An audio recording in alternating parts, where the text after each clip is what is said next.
সমুদ্রে যাবে? ওই দেখো দুরন্ত ধাবমান স্পিডবোট, ঘূর্ণায়মান নাগরদোলা, খেলনা ঘোড়া, ঘুরছে তো ঘুরছেই, যেন এক ঘূর্ণায়মান জীবন, তাই না?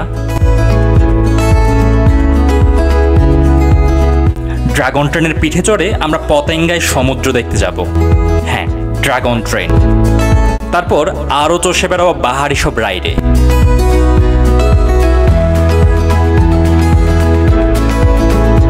বিশাল আকৃতির দোলায়মান নৌকায় আকাশ ছুঁয়ে ফেলব। ভাই বোনের খুনসুটিতে নৌকা হরদম দুলতেই থাকবে। কি দারুণ, তাই না?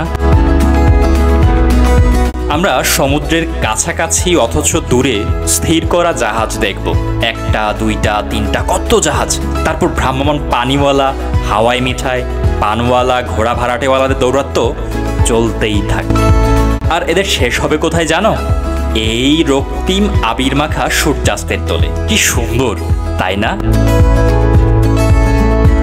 হাওয়াই মিঠাইওয়ালার মাথায় যে চরকি ঘুরবে তাও দেখব, আর কান পেতে শুনবো সমুদ্রের গর্জন।